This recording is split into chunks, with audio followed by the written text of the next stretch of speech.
Well, firefighters were dealing with gusty winds today, battling that fire that broke out at June Mountain on Tuesday. The June Fire, as it is being called, which started at the base of June Mountain at last estimate Wednesday morning. 50 acres, but 0% contained. Now, a press release from the United States Forest Service said night crews made good progress constructing line along the south flank of the fire, which is nearest to the community. Burning operations were conducted along this line to remove fuels that could feed the main fire. Crews also began line construction along the eastern flank of the fire near the June Mountain ski area and working up the mountain. Now, the focus, according to that press release, today was on securing and anchoring the southeast flank and then to continue line construction along the fire's edge further up the mountain. We're getting these pictures from R.D. Cohen, Greg Bretz, and video from Mark Beavers. Now, a Type 2 incident management team has been ordered. SoCal Team 3 under Incident Commander Mike Wachowski is traveling today and will in-brief with the local fire staff this evening. Structures are threatened. Evacuations are mandatory east of June Mountain and south of Highway 158. Highway 158 is closed at the south junction with 395 and remains closed north to Rainbow Lane. Closures along the Highway 158 corridor, according to the press release, will be better defined today and will be strictly enforced.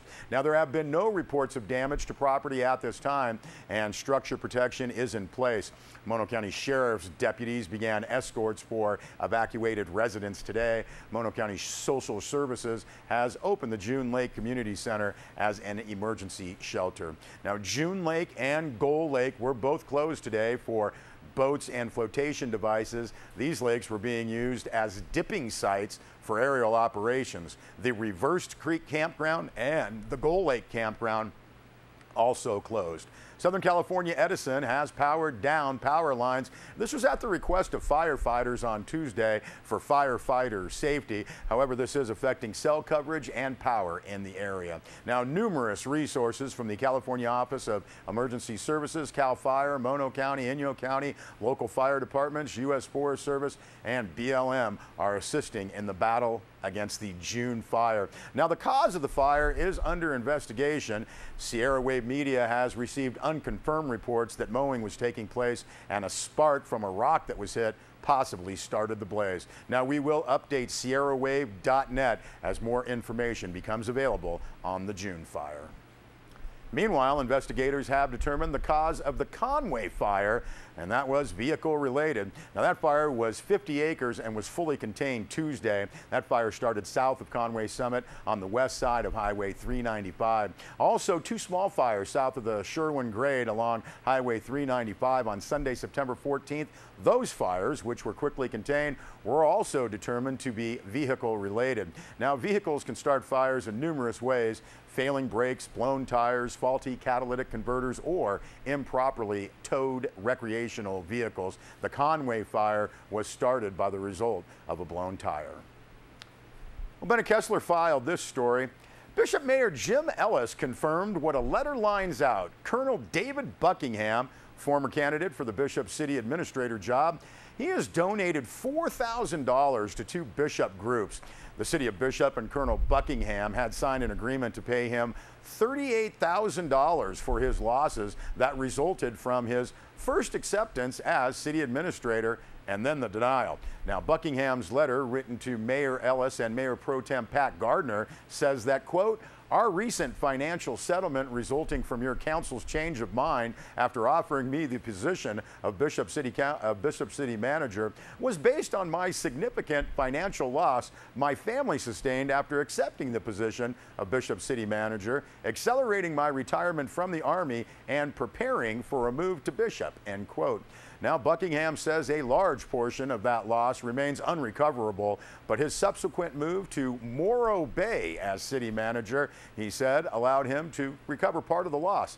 Buckingham said since his sole purpose in requesting compensation was to, quote, "mitigate the actual losses we took due to the Bishop City Council's change of mind, my family and I believe it to be right and proper to return to the citizens of Bishop the portion of the settlement we were able to recover since we are moving to California after all," end quote. Now, Buckingham's letter includes two checks that total $4,000. Buckingham asked that two Bishop officials again, Mayor Pro Tem Gardner and Mayor Ellis pass on a check for $3,000 to the Future Farmers of America and $1,000 to the veterans of foreign wars, both in Bishop. Now, reliable and informed sources in Bishop say 3 council people had approved hiring Buckingham, but later one of them wanted to change the vote, which led to the hiring of Jim Tatum and the $38,000 claim filed by Buckingham. Well, Bennett Kessler also filed this report. Last year's Mono County Grand Jury received 2 citizen complaints that laid out accusations that the town of Mammoth Lakes, the town council, and staff, quote, pursued a secret plan with Waste Connections Incorporated to use money collected in trash bills to buy real property to expand the solid waste transfer station in the industrial park, including plans to build and operate a materials recovery facility, end quote.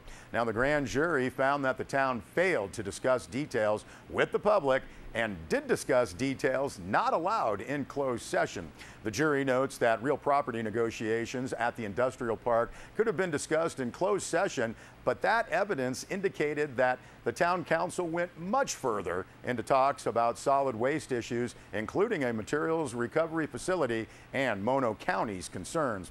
Now, the grand jury found that last year, residents of the trails in Mammoth Lakes had objected to the materials recovery facility locating in the industrial park. The Mono County Grand Jury report also noted that in the history of the issue, all discussions but one were in closed session. Now, although after the trail's objections, more went public, and the Mammoth Lakes Town Council announced that any further MRF plans would proceed publicly.